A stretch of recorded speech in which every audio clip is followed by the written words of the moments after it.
Salut, c'est Trado, je suis content de vous retrouver pour la mise à jour des zones d'intervention pour la semaine de trading. Alors, je vous rappelle que ce format s'adresse aux traders de court terme, plutôt expérimentés. Si vous n'avez pas de méthode, eh bien, vous pouvez tenter d'appliquer la mienne si elle vous plaît. Si vous avez une méthode, vous pouvez comparer vos points d'intervention aux miens.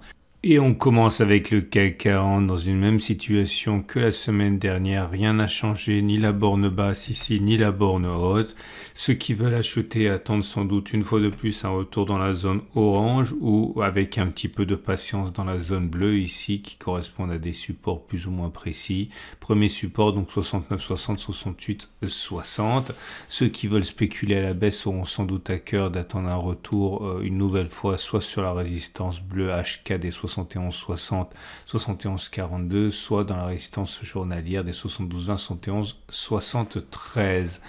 On peut également noter que pour l'instant les bougies Aiki-Nashi sont plutôt bien orientées. Vous avez des bougies vertes sans mèche basse, autrement dit il est plus plausible que l'on continue de monter pour l'instant que l'on ait fait les plus hauts. Alors maintenant, je vais vous montrer comment on peut mettre un stop de protection de la manière la plus connue qui soit, c'est-à-dire en utilisant l'ATR, enfin une des manières les plus connues qui soit. Imaginons que vous décidiez d'acheter sur les 69,00 ici en utilisant l'ATR. Donc voilà comment ça se passe. Vous prenez la calculatrice, vous mettez 69,00 et vous allez enlever la valeur d'un ATR au moment où on sera à 69,00 en imaginant qu'on soit comme maintenant en fait, à 55, donc vous prenez les 69,00, vous enlevez 65, ça fait 68, j'ai dit 55, ça fait 68,45, ça vous met un stop de protection je vais le faire apparaître ici, 68,45, à peu près là. Maintenant, si vous voulez donner un petit peu plus de marge de manœuvre à votre trade, vous pouvez prendre deux ATR. Donc, vous allez encore enlever 55 pour avoir un stop de protection à deux ATR. Ça fait un stop de protection à 67,90. Ok, 67,90, ça veut dire un stop de protection ici. Et si maintenant vous voulez utiliser des turbos 24 pour engager ce trade, donc je vais vous montrer ici, donc vous les rentrez long, il faut afficher les différents niveaux de knockout. Les niveaux de knockout, c'est le niveau à partir duquel votre turbo ne vaut plus rien. Donc, il faut faire très attention d'avoir des niveaux de knockout qui sont derrière vos stops de protection. Par exemple, si vous prenez le turbo 24 à 67,27 ici, ok, vous pouvez acheter ce turbo. Je vous donne simplement un exemple ici. Si vous mettez un ordre d'achat à 69,00, donc vous décidez d'acheter avec un seuil limite ici de 69,00.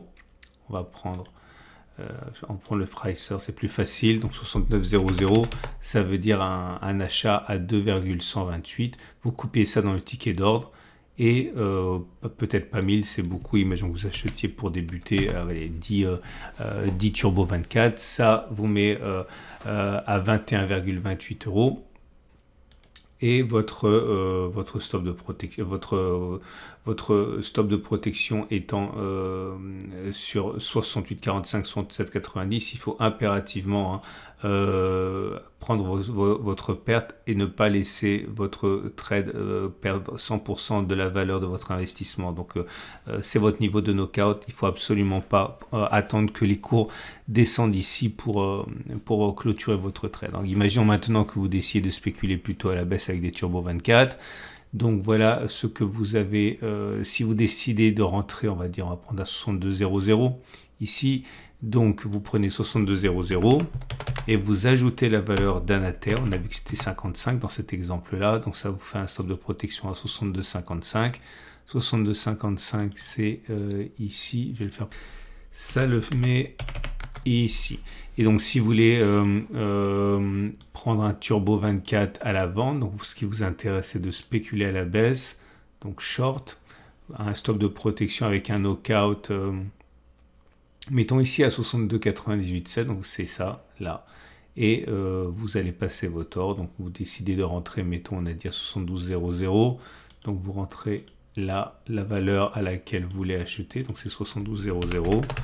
Ça vous donne un cours d'entrée à 1,377. Vous achetez par exemple 10 turbos.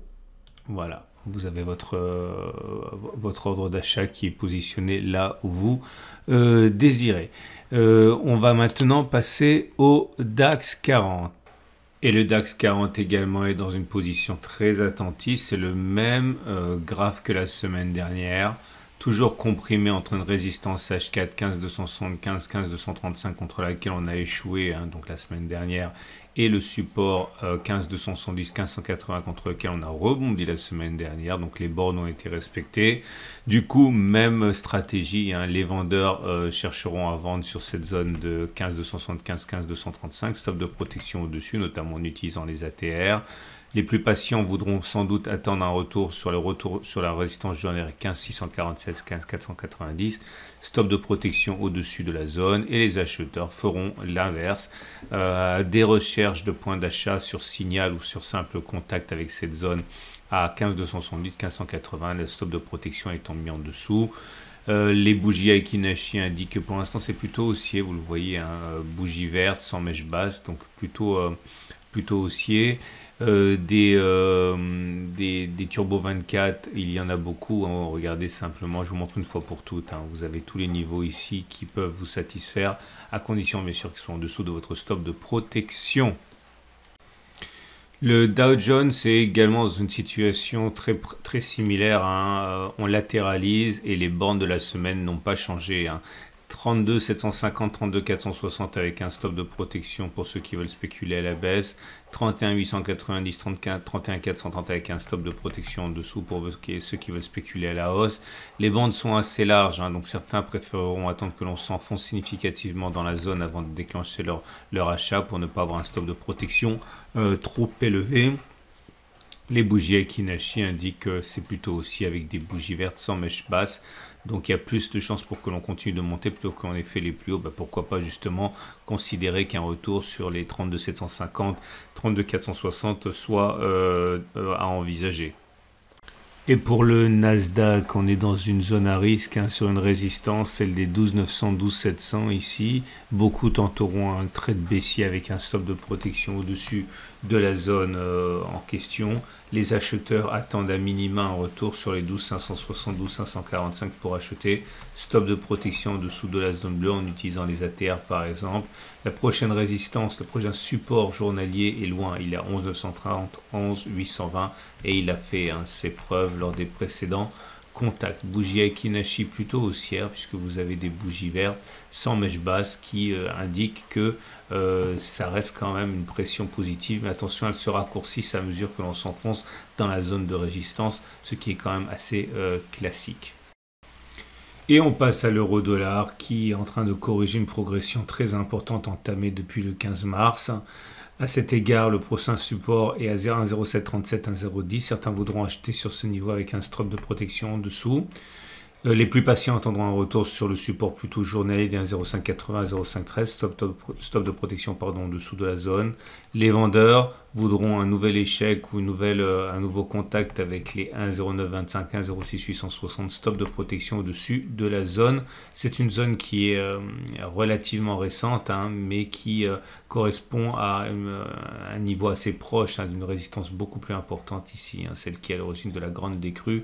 En tout cas, on l'aura compris, pour l'instant, on en est à la correction d'une période de hausse importante. Les bougies Aiki-Nashi montrent que c'est l'indécision maintenant qu'on a corrigé avec des bougies mèche haute, mèche basse, signe de manque de conviction dans l'immédiat. Et on termine ce tour d'horizon et la préparation de la semaine de trading avec Bitcoin. Bitcoin qui a un support à 26 664. Certains achèteront sur ce niveau, stop de protection en dessous. Les plus patients attendent un retour sur le support journalier des 25 250, 24 150. Ici, cette zone de congestion qui a déjà été résistance, qui a été cassée, qui est devenue support et qui pourra encore l'être. Stop de protection en dessous de la zone orange. Les spéculateurs à la baisse attendent que l'on s'enfonce dans cette zone des 28 950, 28 175. Stop de protection au-dessus de la zone et les bougies Aiki-Nashi qui sont pour l'instant relativement relativement haussière, hein. Bon, c'est pas évident parce que les bougies sont assez courtes avec des mèches hautes et des mèches basses, mais c'est plutôt haussier que baissier. On en a terminé avec ce tour d'horizon. Si vous voulez être tenu au courant en temps réel lorsque l'on arrive sur un support ou une résistance ou une zone d'intervention intéressante et que je le vois, je le mettrai dans la zone communauté de ma chaîne YouTube. N'hésitez pas donc à la consulter. Cette vidéo est mise à jour toutes les semaines. Là aussi, vous pouvez vous abonner et activer la cloche de notification pour être prévenu de la sortie d'une nouvelle vidéo. C'est une excellente journée. Je vous rappelle que tous les graphes sont issus de la plateforme de mon partenaire Trading IG. Vous pouvez ouvrir un compte de démonstration pour vous familiariser avec les CFD risque limité ou les Turbo 24. Je vous dis à tout de suite pour d'autres vidéos.